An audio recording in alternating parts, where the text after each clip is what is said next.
Salut à tous, c'est Axel de testmobile.fr. On est à l'IFA sur le stand de Huawei qui nous présente deux de ces nouveaux terminaux qui ont été dévoilés récemment. Donc à savoir ici le Ascend G525, c'est un terminal plutôt d'entrée de gamme, je dirais plutôt de bas de moyenne gamme. D'après les specs, vous allez voir, il est plutôt bien équipé, c'est un terminal qui est intéressant.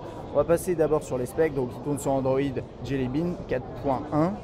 On va revérifier là-dessus si c'est 4.1 ou peut-être éventuellement ils l'ont passé en 4.2 depuis l'annonce, je ne sais pas. Un écran 4.5 pouces de résolution 540 par 960, ça nous fait 245 ppi, c'est du IPS LCD.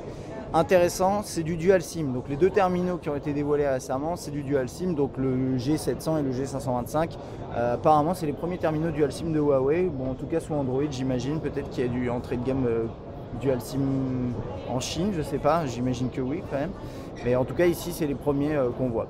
Il a un processeur quad-core cadencé à 1,2 GHz. Donc voilà, c'est pour ça que je disais, c'est du moyenne gamme. C'est pas de l'entrée de gamme, mais c'est plutôt du bas de moyenne gamme. Vous allez voir le prix, j'en parlerai juste à la fin. 1 Go de RAM, 4 Go de mémoire interne avec possibilité d'étendre jusqu'à 32 via micro SD, un appareil photo de 5 mégapixels, une caméra frontale VGA, une batterie de 1700 mAh. C'est un terminal qui est disponible dès maintenant, mais on ne sait pas encore s'il sera disponible en France. Et il est proposé sur les marchés où on peut le trouver à 199 €.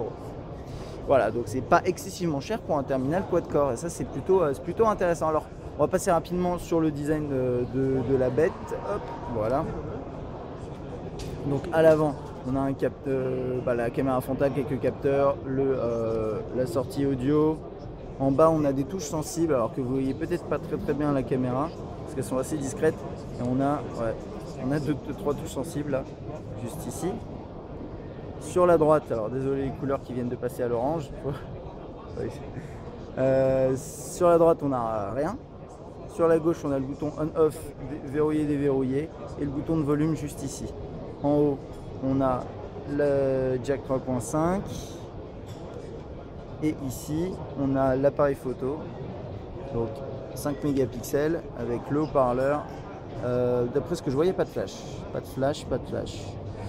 Ouais, je regarde juste les specs à nouveau, il n'y a pas de flash. Bon, pas de flash LED, c'est un petit peu dommage. Et sur le G700, il y en a. Donc voilà. C'est à peu près tout pour ça. Et on va du coup passer dans l'interface. Très rapidement, on a cette surcouche que personnellement j'aime bien chez Huawei.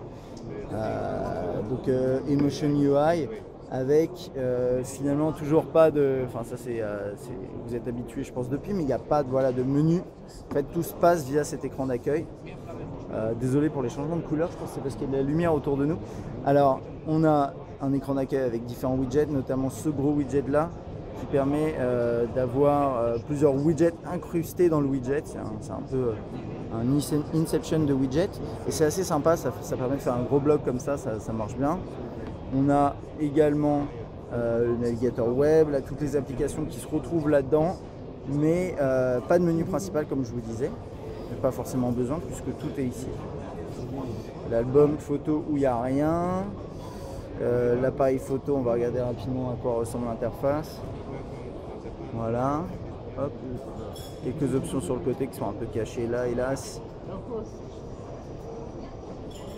Voilà, ce genre de menu, bon c'est un terminal qui, s'il sera disponible en France, s'il arrive en France, on le testera bien entendu.